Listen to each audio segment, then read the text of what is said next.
so long. We've been here, we've been trying to break.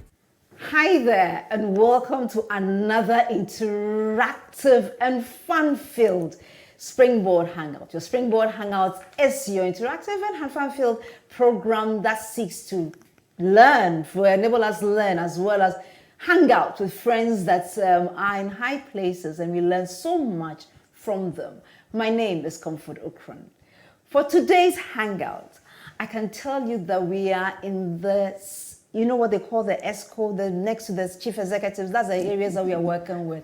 And today we have Nana Essilfuah and Emma, who are both in communications. One is head of the Director of Marketing and Corporate Relations at Absan. That is my one and only Nana Essilfuah Tamakloe. And then next to her, we have Emma Wenani. She is the Chief Director for Communications. And I thought that was an interesting one because I hadn't heard that one before. Chief Director for Communications at Global Media Alliance.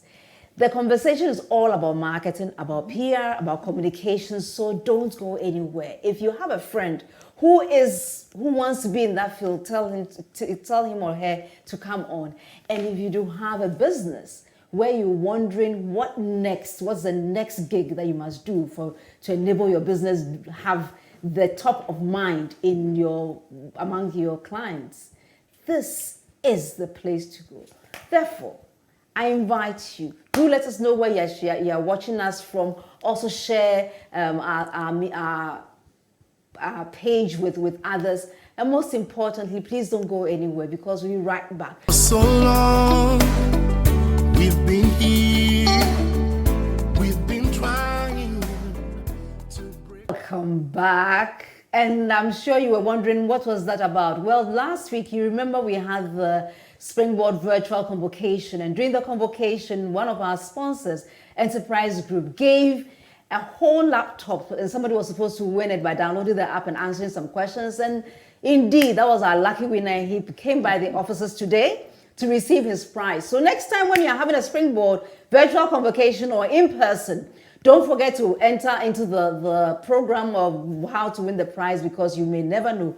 You could be the lucky winner. So we come back to the studios and continue our program with Nana Essilfuah and Emma, marketing gurus, communication gurus, and we'll hear about where they started from. And then most importantly, we'll learn some nuggets, some really cool nuggets that we can use in our various spaces. So let's start from you, Nana Essilfuah. How did it start for you, Nana? That's an interesting one. I had actually not planned to be in marketing originally, because I studied history and law in the university. So you can imagine that this was not my planned direction. Okay. But when I came back from the UK, I found myself in Nestle. And so in Nestle, when I started my career, I was actually in sales. So I was in sales for well over 5 years. But there was something extremely very exciting about the marketing aspect that I thought, okay, I've done the sales, I've done the territory, I've done the administrative bits and all of that. But then to create something or see something come to life was more exciting, because guess what? I did fine art. Okay. I draw, I can sew. Wow. So the thing is, I am a creative person. So I found that because I was going to do fine art in tech, and my father stopped me. A strict old man stopped me. He didn't feel there was any future in it for you. Not at all. Wasn't sure I could put food on the table. So he switched my subject, by the way, without consulting me. And I did, not challenge him at that time. Yeah. Times are different now. I know, right? So I find myself, pulled to marketing because I thought I had a future in there. And so I switched and went into brands, and that's been my life. I don't know, consumer services, PR, communication. So that's been my field since then. And I have a passion for it. I'm a very passionate and a very you know, very agitated on the on the move beat. person. Yeah. So there's never a dull moment for me. Never a dull moment. Never a dull moment. And we'll look at some of the interesting moments that have risen and as a result of being over 20 years in the marketing field at both Nestle and right now as APSA as Director of Marketing. So let's look at you, Emma. I'm sure yours was more, you knew you're going to be in marketing and therefore you just went straight for it. Oh, I wish. But I guess it's the same script, different cast. Honestly, just like Essilfuah, I wouldn't have imagined that I would do communication. Though I studied sociology and French in university, but I wanted to work with people. So I wanted to do HR. But my first job after university was at the Nation Media Group in Kenya, back in Kenya. And I was doing marketing. And then we had just launched a business paper called Business Daily. I must say I'm proud to be one of the first employees of Business Daily. And when I see its success, I'm very happy because we started from the street, you know, giving out the paper for free and, you know, getting people to get excited about it. Then I went to the stock exchange where I was doing public relations. And then I was like, nah, I want to see what's outside Kenya. And funny enough for me, I'd never thought of really working outside my home country, but I wanted to practice my French. I think in University of Nairobi, we didn't have the chance of going to study abroad to practice the French. So I wanted maybe a West African country, live there, integrate, and then practice it. But when I was looking at the job descriptions, there was really nothing I could do in those French-speaking countries. But a friend of mine referred me to Ghana. I'd been to Ghana before in 2008 to visit. But I guess it's different when you visit and when you come to live here. A story for another day. One is a oh my goodness. Oh my goodness. Things change when you're living in the country. But anyway, so I came to Ghana to do HR. And then it was for 1 year. That was the purpose of coming to Ghana for 1 year, practice HR for 1 year, get to see how they do it in a different market, and then go back home and work. Lo and behold, it's been 11 years of living in Ghana. And I practiced HR for 5 years, did my master's in HR at University of Ghana, proud alumnus. Then I was like, nah, there's something missing. I don't want to use the word I got bored, because I didn't. But I wanted to start dealing with the other side of the business. And lucky for me, the company I work with, Global Media Alliance, we are also an agency. So we do work with different clients. And an opportunity came, and there was an opening in the comms side of the business. And my boss was like, instead of leaving us, why don't you move this side? If you don't like it, well, at least you gave it a shot. Best decision I ever made. Best decision I ever made. There are sleepless nights, many of them, but they're always worth it. When you see your clients and their campaigns and, you know, behind the scenes, you're like, I was part of it. It's a proud moment. I love it. And I think the fun part for me is we get to work with so many different clients, from banking to technology to telecoms. So there's no boring day. Like, I'm learning so many different things on the job, and best decision, like I said.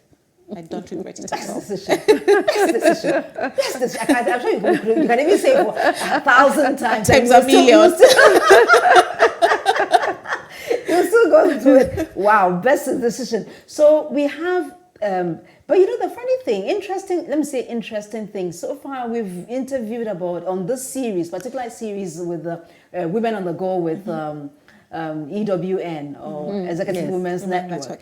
We've interviewed different ladies, and most of them, let me say about 70% said, well, I didn't really start that way. But along the line, as I navigated my corporate life, I found myself into this practicing space. it. And then in the end, I found that was the best thing I could do for myself, and I'm really enjoying it. So then, in a sense, it implies, I'm not saying that it's true, that finding yourself, finding what you are really good at, helps you enjoy that which you do. Yes, that's true. 100%. That's true. Yeah. So, personally, I'm a highly engaged person, but that's because I've found myself in a space that engages me, I'm excited about.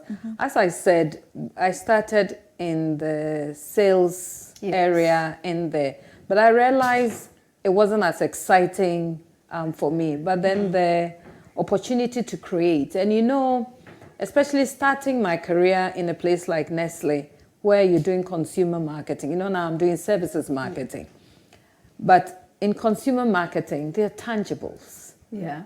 I get to live and breathe products, research and innovation, developing products, testing them, tasting them, you know, seeing them come to life, packaging, you know, before you can sell them to the consumer. There are just so many processes that it goes through that it is exciting. That's what I said. There is never a dull moment, because this is not an aspect of the product in itself. Is it, what did we say, 60-40, hasn't met, you know, that measurement in terms of if somebody tasted your product blindly compared to competition. We call that the 60-40 test. Well, if I tasted it blindly, let's say if I put Peak and Ideal Milk here and you tasted it, will you choose in a blind test? If you don't pass that, you go back to the drawing board and do look at the formulation of your product again. So every single time there was something new, something very exciting campaigns, like breathing life into products and brands. It's been an exciting journey for me, honestly. You know, I like the way you're saying them breathing life. Breathing life into products. yes, So that's Is true. that how you feel about market, your communications field as well? I think mine is a bit different. Yeah. I guess Essilfuah had the beauty of starting with the tangible. Tangible. You can hold it, you can see it. But with most of the clients that we work with, we services. Yeah. So you're providing services to your end consumer, and you need to tell them why they should choose you over another person. They're not seeing the product. Some of the times they're not seeing the product. Okay, if it's a phone, maybe phone companies, you can tell them, choose this phone, it has this versus this, perhaps. But most of the time it's, we have a better network. What does that mean? You know, How do you build that down? how did you tell that yours is better? You know, but you have to find the right message to tell the people. So you tell them what they understand. If you go to location A, I work better.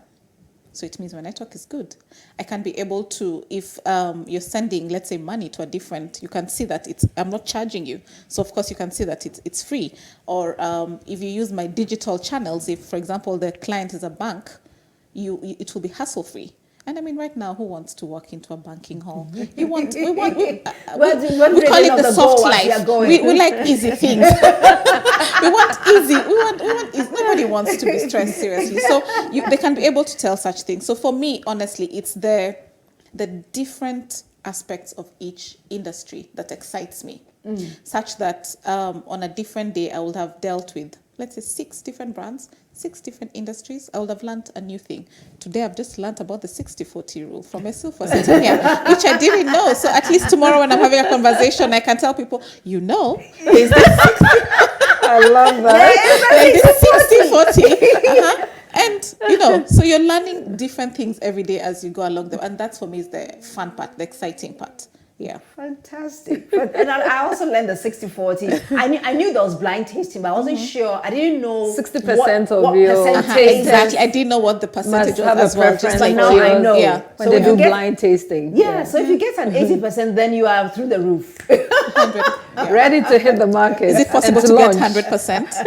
I wonder. No, I don't think they'll give 100%, would they? Okay. Maybe no, you can come close, but anything above 60% means it is. And actually, even if it was 62, 65, what it means is it's good to go to the market and you will constantly be tasting to ensure that the formulation of the product meets consumer expectations, so you can keep, you know, improving it. That's the exciting bit about it, because you don't stop because I've put this product, you know, on the market. You keep refining and improving it. Fantastic. Okay, so having set some of the things that we do, I know that part of advertising or marketing, we have different parts, including PR. We have pure advertising. We have consumer services, and so on and so forth.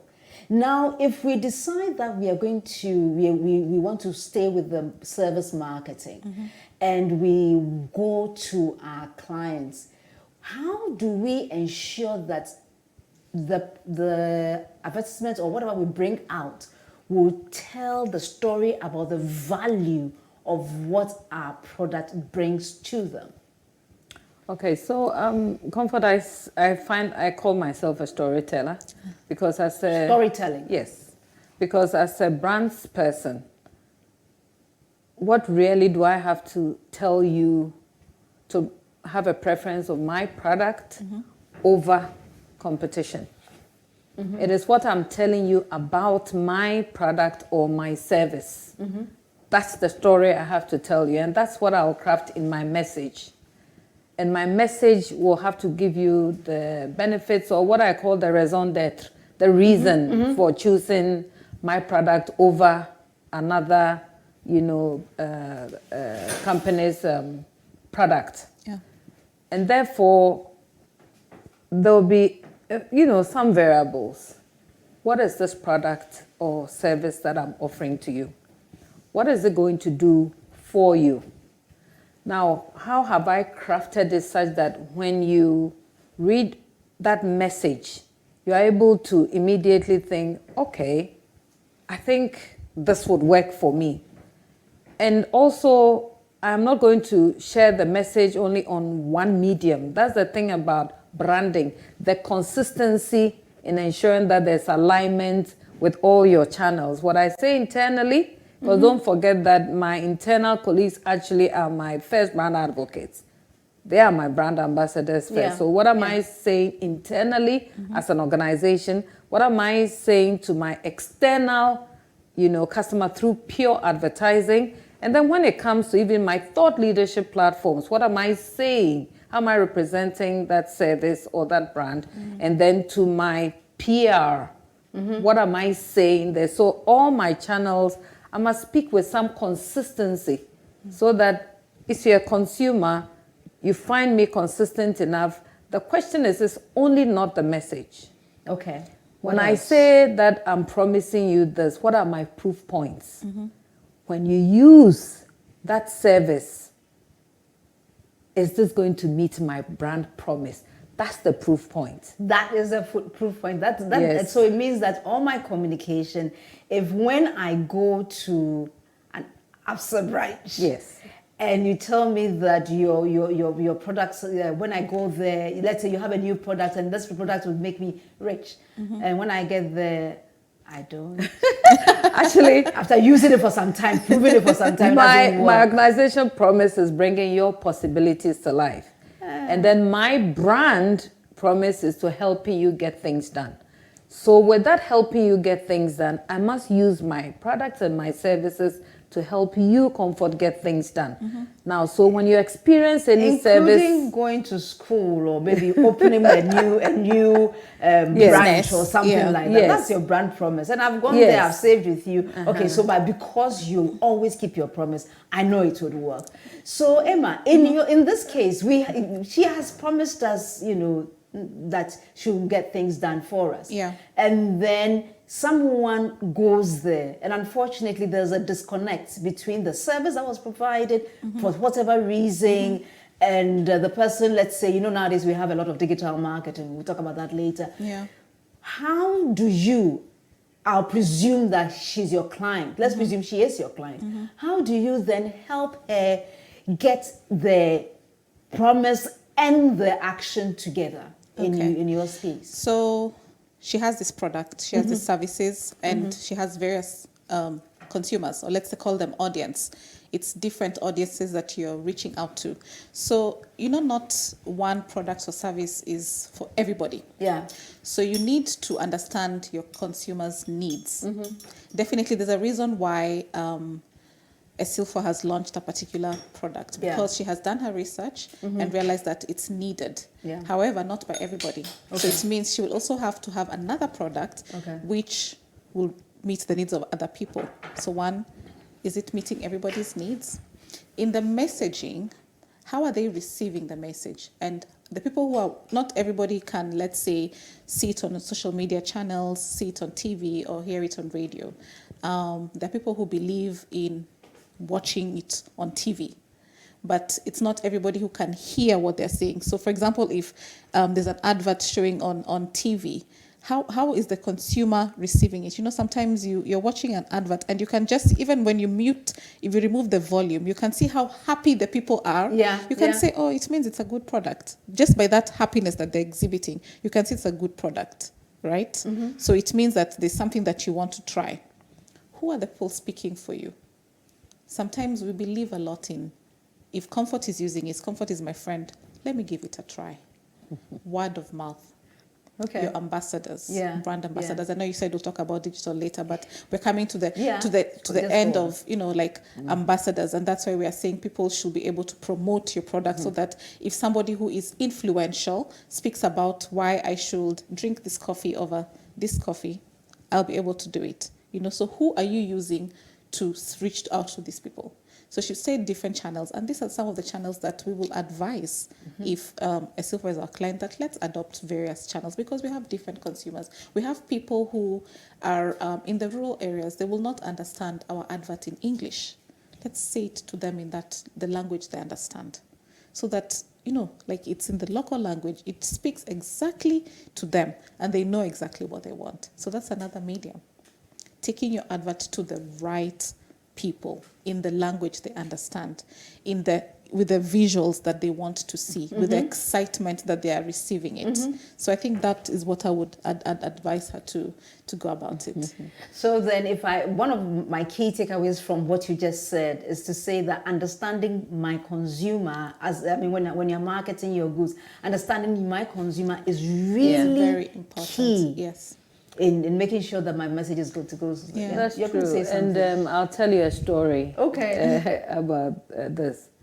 Imagine flying out, going through Cameroon and landing in Congo. Okay. And then going by speedboat to the next country, which is just 12 minutes by speedboat. Okay. So I mean from Kinshasa to Brazzaville. Okay. And what am I doing here?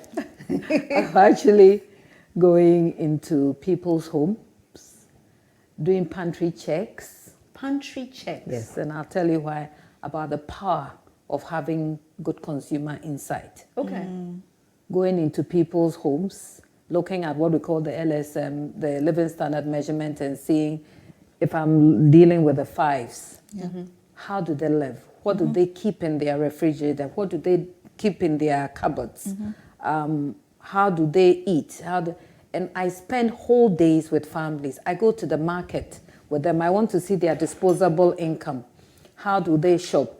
So when they buy seasoning, for instance, when I was handling Maggi, I just want to now understand that how do you use your Maggi? In fact, we were handling the tablets. Okay. Why did we come to the powder for? We realized that some people feel it was a drudgery to pick the foil. Yeah. Right? But it's interesting, the two school of thoughts.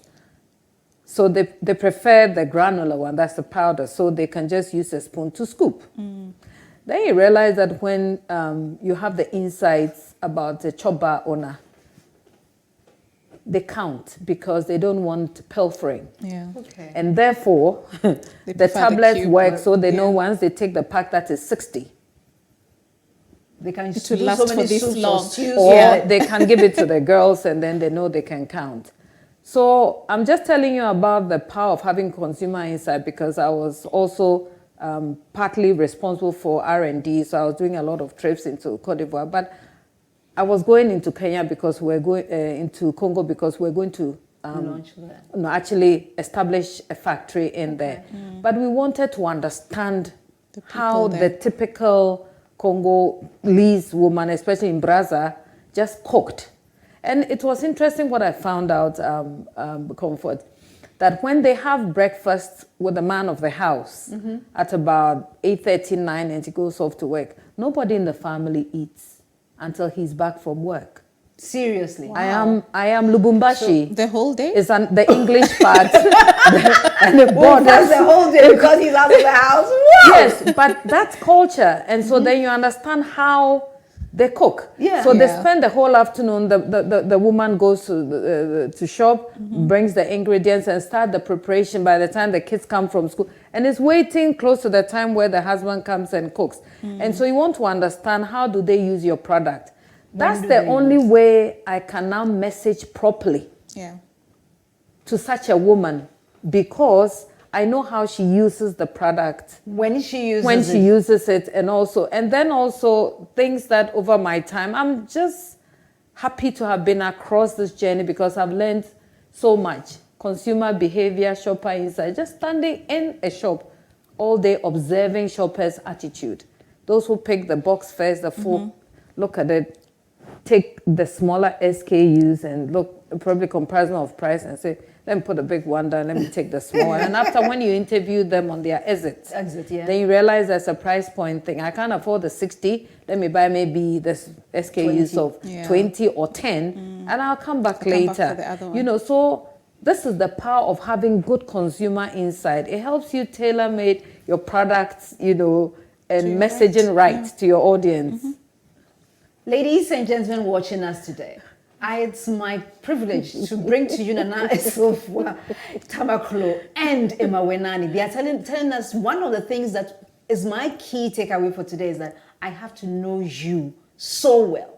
I think that was one of the things that pushed us to go to do the Springboard dialogues over the past 2 weeks to know our clients even better. And we have Mame Araba Nyakwa saying, hello, I'm watching from Domi Pillar 2. Bless you. And thank you for watching the Mame Araba. And then Efia B says, I'm joining from East Legon. Thank you for being with us from East Legon. And Teresa Amwate, you are also in East Legon. I think today East Legon is winning the prize. And Asiedu George Emmanuel is from KNUST joining us live. Teresa is in my team. Oh, Teresa is in Teresa, thank you. I send me a private message to let me know whether she's a good boss. Okay, then it will be just between the two of us. And Akosia Buaji is watching from Roman Ridge. Thank you for watching us, Akosia. And we have Lizzie Dan, who is from Osu. Now, there's a question to you from Kofi and Kumasi. When we come back, I'll ask you about that. And Eugene Sem is watching from Amasaman, also watching you. Eugene and then is in Michael, my team. pardon? He's also in your team. Hey, today the team members have come in plenty. I know, right? And Michelle Tamakloe is also joining from East Legon, so another That's team my member. daughter. Yeah, that's your daughter. Oh, okay, Michelle, you are most welcome. We love you too. And Eugene Sem says, great insights from Nana. And Eko Kwansa, you also say, wow, great insights. Echo is from my team. Interesting. you team members, you rock. You rock. Thanks for making it. Thank you making for the their support. days so beautiful today. And Judith, Marilyn Adamwa, you're watching from Adenta. Not Emmanuel, but Kofi from Kumasi is saying that how do you measure the 60-40 during product testing? I use it as a percentage. Normally, when you're doing sampling, you have tasters. Even in consumer marketing, you have what we call permanent tasters, and then you have the random ones. Okay. So I can use permanent for quick testing, but if I'm going out to launch a product, it's in my interest, apart from my regular tasters, to bring random. And so if I bring 100 of them and you taste my product blind, which means I switch the labeling and you wouldn't know whether this is Ideal Milk or Peak or, I have to mention the, or Milo or, Chocolate or etc. When you taste it blind, I'm expecting like 60% of them. So it's a percentage of the number of tasters that I bring, that I want 60% of them to say they prefer my taste profile. Thank you very much. Thank you so much. Oh, Michelle has responded and said thank you and gave us You're so sweet. laughter. Thank you so much. And Malcolm Akaba also says that very insightful.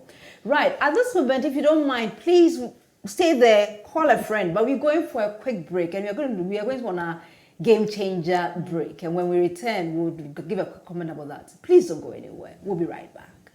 For so long, we've been here, we've been trying to break. I don't know how Jojo was peeping into our conversation because he's actually talked about the same thing about I was just about to say that. I was like, this is so in tune with exactly what we're talking about. Yes. He should tell us his secret. How did he know? Exactly. How do you know? Nowadays there's this whole artificial intelligence. Have you ever been, maybe you're looking for a vacation place to go to Mauritius, and then that week you'll be getting Mauritius houses over and over again. That's artificial intelligence. I tell They're in you. our brains. Jojo, he knows it. Jojo is in our brains. And the funny thing, I mean, just today I just called someone's name, and then I looked it up, and then they were showing me where the person worked, and I was like, no, I was thinking about it. I didn't mean. That's where we are now. Okay. AI, yeah. So when we return, we have Akosia from Akosia Boajua. You are from Roman Ridge, and we have Ifya B saying getting things done #, fantastic. And we have Marilyn from Adenta as well, and Salome na. You are watching us from Adesso in Ofuridua. Oh, wow. Yes. And Teresa is saying, I'm learning from both. Thank you, Essilfuah and Emma. Yes, so much. Oh, Teresa has given you props. She says that I'm glad to work with and learn from the great boss. Please, this one, when we get to the office, Some small bonus. Thank you. Or some small luncheon. Yes, indeed. Okay, so let's now. We've looked at 60-40. We've looked at the need for us to look at our consumer very well. Now we have done all that. We've done all the best marketing that we know what to do through the whole gamut, and then something doesn't gel very well, and we kind of in a crisis moment. What do we do about crisis marketing, or how do we do that? Okay, so typically what you would describe as a crisis, if it were to happen in the bank, normally we've got a crisis management team. So immediately, we will gather together. Now, once we gather together, everybody has a role. Remember, I'm a communicator, so I am there so that looking at the technical, I am not the technical person. So let's say our systems have gone down, or maybe our ATM, is malfunction, etc. Don't forget, I'll have my colleague Ebo Richardson in the room talking to us about the actual problem that we're facing, and then also the degree of the issue. How concerned we must be, etc. Is there any financial loss to us? Then the risks, I have my risks. So as a collective together, led by Abna, the managing director, so immediately we'll hone in and identify the issue. Then we will have our actions panning out, because personally, if I have to communicate something to the audience, what would that be initially? It might be a holding statement, because at that time, maybe we have not really gone to the bottom of the issue. Because there's also nothing as bad as communicating too quickly and wrongly to your consumers, because then you're going to regret it. So you first must understand the issue. So at the moment, we will acknowledge that there is a problem. We are getting into it, and then we'll come back to you shortly with an update. And boy, when you promise, you must go back. Because the consumer is trusting you to come back with an update. Don't forget, as I say, it's the consumer that pays me. So if my consumer is not happy with our service and I've promised that I'll come back, I will come back. But this in general, and then if it's either the next 2 hours we identify what it is, we will go back. And if we manage to resolve it at the end of the day, we will go back to our consumers or our customers and then tell them that issue that happened has been resolved. Each time, of course, we are apologizing to ensure that, they do know that it's unintended, but we do know they would have gone through some discomfort or, discomfort. So, and therefore we do apologize. Yes. So Wenani is sorry.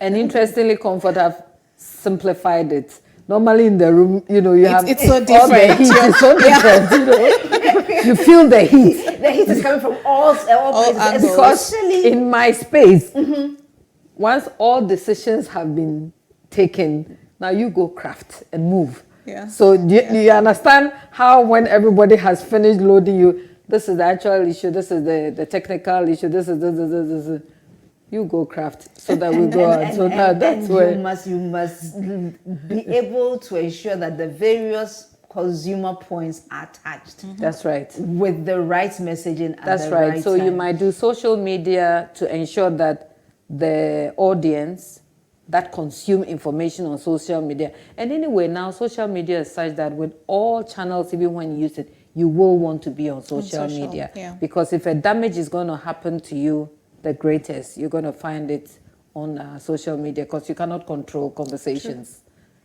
So Emma, Yes.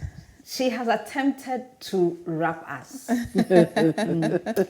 And we are looking at that communication, and they've solved it, and they've come to tell us the good news. Yet, as a consumer, when it happened, I was the only person, so I don't have that kind of voice that they have. Yeah. So as a young organization watching this particular program, how do I craft my message such that I can also, if I face such a problem as they are facing, I can also tell my audience, my consumers, how to go hold about on. it. Okay. So let me take you back a little bit Okay. to something she mentioned, the importance of a crisis management team. But we are just three in the company. Still, those three, you have to give them roles. Okay. So, Comfort, you will be the spokesperson.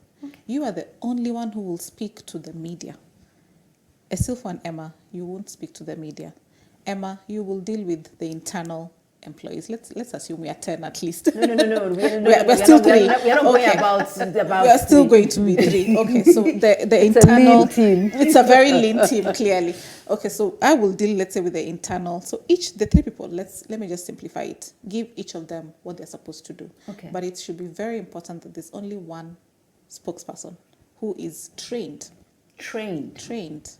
You have to say the right thing to the media or to your external stakeholders.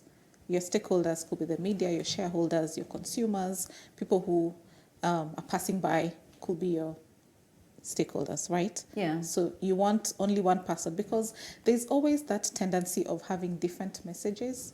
So you want the message to be the same. You don't want two people saying different things and then it's like, but she said so and so. Secondly, you don't have to communicate immediately. Sometimes saying things too fast could work to your disadvantage.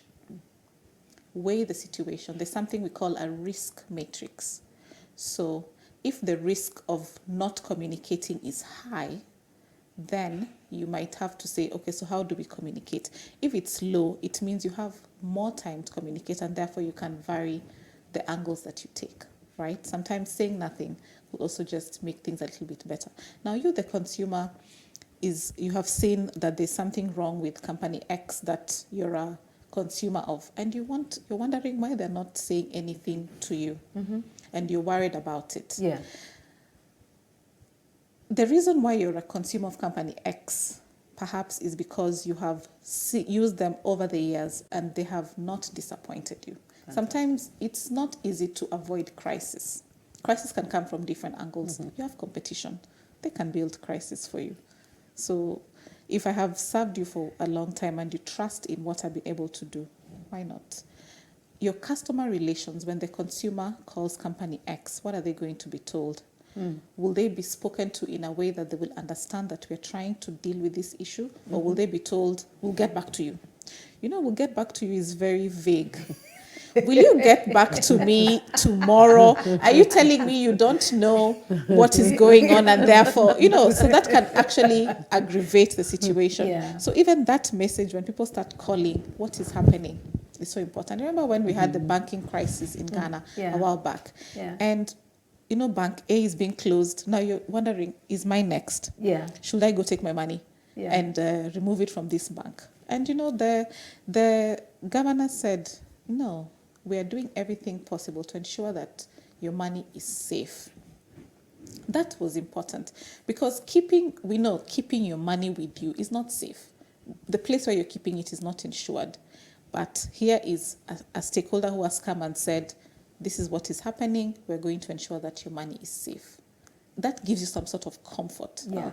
Comfort. That gives you some sort of comfort. You might not believe it, but it gives you some sort of comfort. Yeah, and sure. I like what Essilfuah said, keep updating them.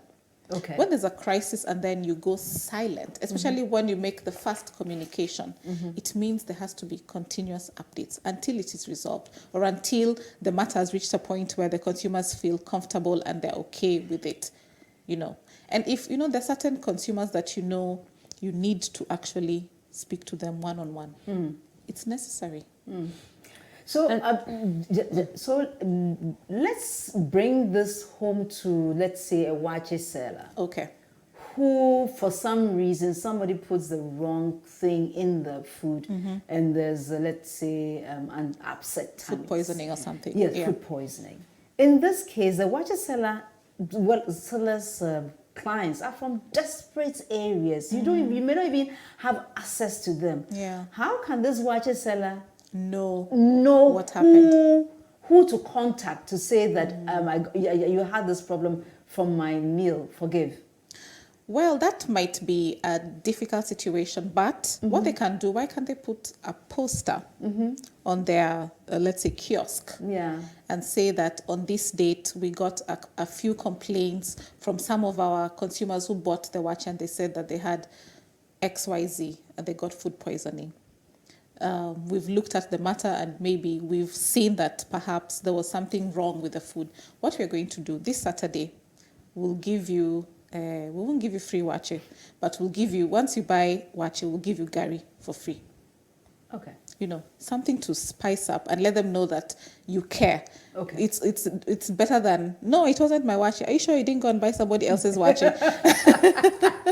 I cut you. Please forgive me. No. It's just to latch on the point that Emma was making about when you have customer loyalty. You know, loyalty grows over time. I don't get to know your product or your service today and then I go on a journey, a consumer journey with you. So I remember in my previous life, somebody has a coagulation with maybe a tin of milk. At that time, we were doing the 96, if you do remember, the 96 box. So 1 tin, you make a consumer complaint, and we'll bring you the whole 96 box. Wow. Why do we do this? And in other situations, somebody has asked me before that, so if my money goes this time, will you bring me a whole wad of cash? And that's the beauty and the difference between tangible and intangible. I know, right? True. So we bring you the 96. But what are we saying? We're saying that now we're sorry, we apologize, we recognize the issue, we value you. Yeah. Just that one individual, because, you know, word of mouth is extremely powerful. Yeah.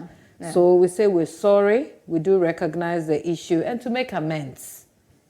And in such cases, we drive ourselves to your home and present that and spend time with you. And actually through that, you get to understand a little bit of the customer life cycle. You get to know them a little even better, you know, just so you can understand. And because you've complained, you've actually given us good feedback. So we fix whatever it is. Maybe it's a particular batch that must have gone wrong or something. In the same way in the bank, if there's a failed service, we do acknowledge, we do apologize, and sometimes we visit our customers at home just so, you know, we can get to have a closer relationship, discuss the issue, and also make amends. Sometimes we take a hamper of something, and also sometimes it could be either a service that we want to give. You know, we have so many things that we can offer as even some of them are items, branded items, etc., etc. But I think the most important thing is not to shy away if a mistake or an error has happened. Yeah, not to because cover it it's a human society, Yeah. and errors and mistakes do happen. Yeah. But what do you do to recover? To recover when it happens? That's the most important thing, so that you can maintain or retain your relationship with your consumers. Fantastic. What do you do? So on the note of what do you do, Emma, we have recovered, we've attempted to recover the clients. I think they are getting on our side. Okay. And so we have to now send some new messaging out. What kind of digital, so now we come to our digital marketing area. What kind of digital marketing tools or marketing strategies can we add? So a lot of brands right now have social media presence. So they have their presence on Facebook. Right now we're even live on Facebook. Yes, we are live. Twitter, Instagram, LinkedIn. So, and you have different consumers who are on these different platforms. One, understand where your consumer is coming from, because you might be trying to use digital, but they're not on digital. Okay. So understand where consumer X is coming from. So let's say they're coming from digital. Therefore, your messaging has to be there, right? And sometimes after a particular crisis, you don't have to keep going back to that same issue. It's like you're rehashing it. What about the other good things that you as a brand is doing? Talk about them, right? Create an avenue where the consumer can interact with, let's say, your customer relation team, and just ask them questions and feel like they're being listened to. Okay. And then at the end of that, maybe a new product will come out of that conversation, which is like a thought leadership conversation. Yeah. So, people want to feel like they're contributing, they're being heard, right? So there is social media. What campaign can you do out of it? Right. So we see a lot of campaigns on social media where a product is being launched. You're using a couple of influencers as your ambassadors, or you're having a webinar to talk about something. Last week, the country was planting trees. Yes. And it was on social media. Everybody was planting and saying, I've planted my tree. Have you planted yours? It was a conversation that people wanted to be part. So run that campaign and let your consumers want to be part. The only way they can want to be part is if they believe in it. Yeah. Right? If they feel that it actually meets their needs, they can contribute to it, then they can join the campaign. They can be part of the conversation. Make it something that is relevant as well, because sometimes you might be doing something, you're seated in your office. A lot of us corporates sit in our office and we feel like the game changer. We feel like this is what we should do, but no, it's really not what people need. Yeah. So make it relevant to exactly what people need, and your consumer loyalty. They'll come back to you. They'll come back Yeah. to you. I Just like pray that. that your competition doesn't create Catch them something first. bigger and then they go there instead. In truth, sometimes the cost of switch is high. Yeah. So more if you're expensive. able to maintain an existing customer, it's cheaper than to recruit a new customer. yes. It's important to do your very best, to retain your customer. Fantastic. We unfortunately, once again, we've come to the part that I don't like. The fact that the time is almost gone. Dana, let me find out from you, or more like you share with us. So we have had a fantastic consumer. The person has enjoyed our products over and over again. We've created conversations. We're on the same boat with them. And we even have brought up new products for them, and they are really enjoying it. How would you, in the case where this week, Ronaldo, when we take the Ronaldo issue With Coke. with Coke, Oh, gosh. how do we ensure that as a brand, we are able to respond in a positive way, positive in quotes, because we've lost some money? Yeah. how do we respond in a positive way to somebody who we may have seen as a potential brand ambassador? The person say didn't tell our story the way we would have loved. Let me pick it from the Ronaldo story, for instance. Sometimes either you're saying something, you're saying it right, or you say it in the simplest way, not to go on and on. Because I keep saying that consumers are just like you and I. Yeah. They can read in between the lines. Yes. Yeah. And therefore, do you have a message? If it's a service that has gone wrong, how do I recover? And that's why now CRM, is very important. What is because CRM? customer relationship management, ensuring that I maintain good relationships, and I must have different channels of communicating to you. Emma says something about social media. There are times things can spiral if you play in the social media game and you don't manage it. Things just spiral out, because sometimes I think even out of boredom, everybody's on commenting and people feed on negative information. Exactly. And therefore, do you have a positive message for me? That's why I can write you an email personally, so you can read it as a customer if there's a failed service. That's why I can call you. That's why I can visit you. Because, advertorials are for public, and it's almost what I call, it's a poster. It's speaking to you, but it's not personal yet. So I can put that out, but I want to talk to you one-on-one through the different channels that I have engaged. Yeah. And that's why I say when you are in certain organizations like mine, you're actually sitting on a gold mine, and that's data. I have data. So what are you doing with that data? Because that data, they are your consumers. Yeah. So it's how you mine that data and how you use it. Yeah.